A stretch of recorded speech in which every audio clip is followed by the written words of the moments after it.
successful design is like comedy. Timing is everything.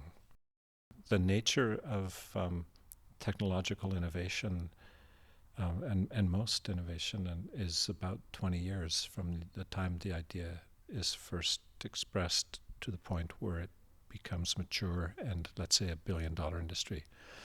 And for most of that time, the work is little known. It's knowable, but little known. And there's several attempts to commercialize. It comes out in different ways. But generally, a technology, for example, doesn't become a product or make a product. It needs a complete ecosystem. The timing has to be right. The mouse, which everybody knew was a really good idea, took 30 years. You see, it wasn't good enough to just have a mouse. You needed a graphical display that could support it, and then you needed the software and applications. And then at the time, people still really only understood command line, like DOS kinds of interaction. And so all of that software industry had to catch up. The applications had to catch up. The computer displays had to catch up. The costs had to change so that personal computers could take advantage of it. So I think innovation in general takes 20 years, and it's who uses the last 5 years most effectively. What I said is that you've got this business, design, and technology. And these are the three pillars, and every good product requires deep, deep expertise in each of those three areas.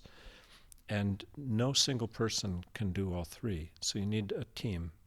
And not only do they have to be deep, they have to be interwoven, equally creative, equally innovative, and mutually dependent. Each is essential, none are sufficient.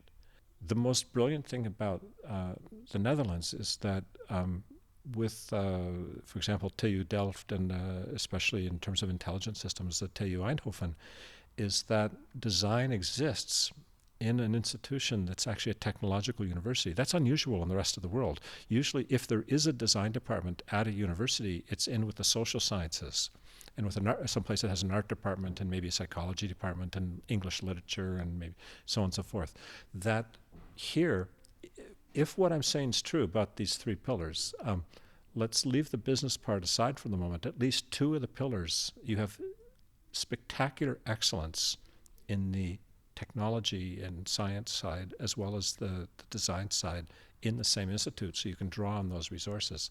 I think that gives students educated in the Netherlands a huge advantage. I think there's no profession that has a longer history of expressing powerful ideas through a technological intermediary than musicians.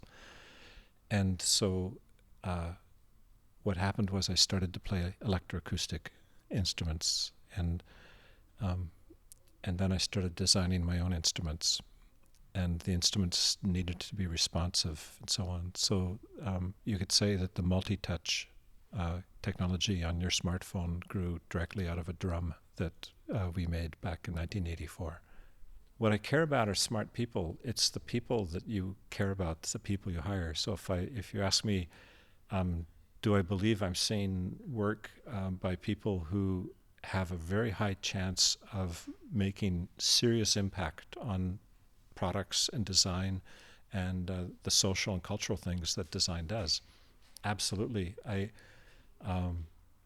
wish I was, in some ways, I wish I was 28 again, so I could be around to work with some of these people and watch them develop. It's fantastic to see how far they've come. There's huge potential.